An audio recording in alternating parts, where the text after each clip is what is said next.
Si tu pars en voyage et que tu as envie de prendre un objectif pour faire tout type de photographie, je te présente le Tamron 18-300 mm.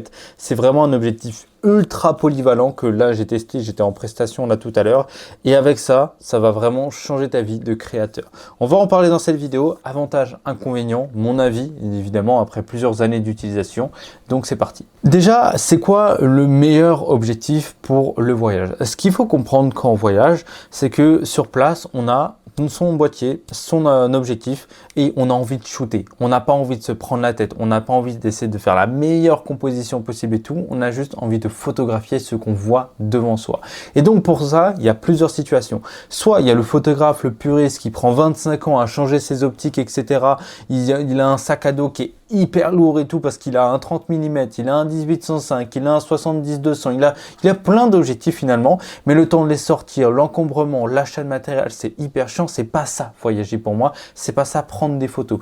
Moi quand je voyage, je veux juste prendre un objectif, un boîtier, une batterie et je me casse et je prends des photos et j'ai aucune restriction, c'est-à-dire que je peux vraiment tout faire. Et du coup, pour tout faire, il faut tout type de focale et c'est pour ça que le 18-300 s'impose en tant que, selon moi, un meilleur objectif de photo en voyage. Je spécifie bien en photo parce que la vidéo, c'est un autre délire, c'est un objectif qui n'est pas stabilisé, donc en vidéo, ça tremblote un petit peu, surtout à 300 mm, donc il faut faire très attention à ça. Mais sinon, pour la photographie, bah voilà, tu captures l'instant, il n'y a pas de truc de tremblement, etc. Au pire, tu te mets à 1600 de shutter et là, tu n'auras plus jamais de problème de toute ta vie. Donc c'est ça qui peut être vraiment intéressant. 18-300 mm, ça permet évidemment de tout faire, que ce soit du grand angle, paysage, etc., contextualisation. On peut aller dans le 30 mm, le 50, le 70 pour le portrait et on peut carrément taper dans le 150 jusqu'au 300 pour tout ce qui est animalier et les petits détails qui peuvent être intéressants, voire même compresser tout le paysage que tu peux avoir autour de toi. Et ça, c'est vraiment intéressant. Alors, je te parle de focale depuis tout à l'heure, mais en parlant de la qualité, est-ce que cet objectif-là est bien? Alors, moi, je ne suis pas un puriste. Je vais te dire que la qualité de cet objectif-là est professionnelle. Tu peux faire des prestats photo pro, vidéo pro avec sans problème.